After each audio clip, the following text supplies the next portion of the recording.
सभी का मंगल और नमस्कार। सास बहू मैनेजमेंट में अभी भी बात बेटियों पे ही चल रही है, क्योंकि वो बहुत बड़ी वीडियो बन गई थी, तब उसमें और हिस्से जो याद आए वो भी बोल रहा हूँ लगातार। कि बेटियां जो बहू बन चुकी हैं वो क्या करती हैं कि अपना काम पूरा करेंगी, ससुराल में जाके घर का काम जो भी होता है उनके पास या जैसा भी है सारा मैनेज करेंगी, काम करेंगी, सब कुछ करेंगी, लेकिन अपनी सास के पास कुछ और देर बैठ के आध पौन घंटा देकर जनरल टॉक करना, उसकी रुचियां, उसकी रुचियों में और अपना कहते हैं बात करके और उसको इजाफा मत बढ़ावा देना, उनकी किसी भी अच्छी चीज़ को प्रोत्साहन देना, उत्साहवर्धन करना, एंकरेजमेंट जिसको बोलते हैं, वो नहीं देते। आपके पास अपने तर्क होती हैं, ऐसा क्यों करते हो, मेरे को तो ये नहीं समझ आती। अरे अब आपको उस घर में रहना, आप दूर रहो, पास रहो, अपनी सास के अंदर आपको जितना आपको समय मिलता है, आप सर्विस वूमेन है कोई बात नहीं, लेकिन घर में आने के बाद कोशिश ही करो, काम करो, मम्मी जी करते रहो, थोड़ा सा पूछ लो, कर लो, आवला, इसको बोलते हैं आवला चावल। अरे ये कोई चमची नहीं है।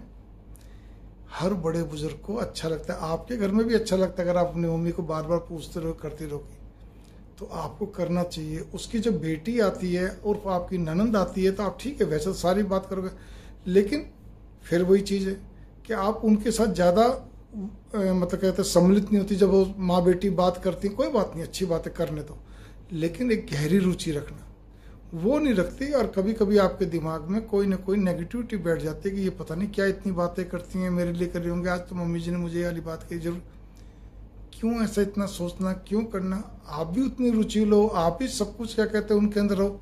जरूरी है उस दिन क्या कहते हैं बार बार आके अपने कमरे में बैठना। ये मैं आपको एक हकीकत चीज़ बता रहा हूँ बेटा, आप इस चीज़ पे गौर करिए। आप सब सेवा करके, सारे काम नक्की करके बार बार अपने कमरे में आके बैठ जाते, ये तो उचित बात नहीं। कमरे में भी एक समय होता है आने का ना। आपको दिन में आराम करना है, आपको रात को सोना है, वो तो सबको ही मालूम है, दिन में आराम करना सबको मालूम है। कोई विशेष काम होता है नहीं, तो बाकी तो वहीं रहना चाहिए ना, जिससे सबको अच्छा लगे, ननंद को भी अच्छा लगे, मेरी भाभी हमारे लिए कितनी तत्पर रहती है। एक और भी चीज़ होती है कि अगर भाभी ने कोई चीज़ मांग ली या कोई चीज़ देख ली या समझ या कोई चीज़ पसंद आई, चल ना भी मांगे, लेकिन हम देने में कहीं ना कहीं कंजूसी कर जाते हैं, या सास ने कोई इशारा करा, या हम आगे चढ़ के बढ़ चढ़ कर नहीं बोलते हैं, वो चीज़ें जो आप कोई बात नहीं, उसी घर में रह रही, उसी घर से आपको चीज़ें मिली, चलो आपके एक आधी पीहर की भी चीज़, खासकर कपड़े लत्ते की बात होती है, कोई छोटा मोटा कोई गिफ्ट टाइप की बात होगी, कोई दिक्कत वाली बात नहीं। हमारा दिल बड़ा होना चाहिए ताकि ननंद को भी लगे, सास को लगे, मेरी बेटी को कितना चाहती हो, 2 बेटियां 3 बेटियां जो भी हो, आपका दरवाजे सबके लिए खुलने से, कोई ये नहीं कह सकती मेरी भाभी का दिल बड़ा नहीं, सब कुछ है। अब रही बात, आप यही तो कहेंगे ना जी बाकी सब ठीक है, लेकिन इस वाली ननंद का स्वभाव बड़ा खोटा है, या जो भी कुछ कहिए, या तेज है, या जैसे भी कुछ है, बहुत चतुर है, या जब भी, अरे भाई अब जो है सो है, सभी के साथ ऐसे ही होता है। आप एक बात लेके चलिए कि अपना काम है खुश रखना, बस जितना आपसे बन सकता करिए।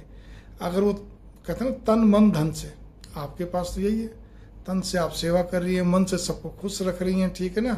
और रही बात ये हरे का मन मोह रही है, हरे का मन लगाए रख रही है, जो भी कुछ उनकी बातों में बढ़ चढ़ के हिस्सा ले रही है, उनकी किसी भी चीज़ में बराबर प्रशंसा करे, चाहे वो छोटी सी बात हो, कोई जरूरी नहीं को प्रशंसा करनी जरूरी, लेकिन आप कर रही हैं बार बार, अच्छा लगता है, ठीक है ना। इसी प्रकार से क्या कहते हैं, ये मैंने बताया ना कई वीडियो बनी हुई है, प्रशंसा करना भी एक कला जिसको अपने तारीफ बोलते हैं।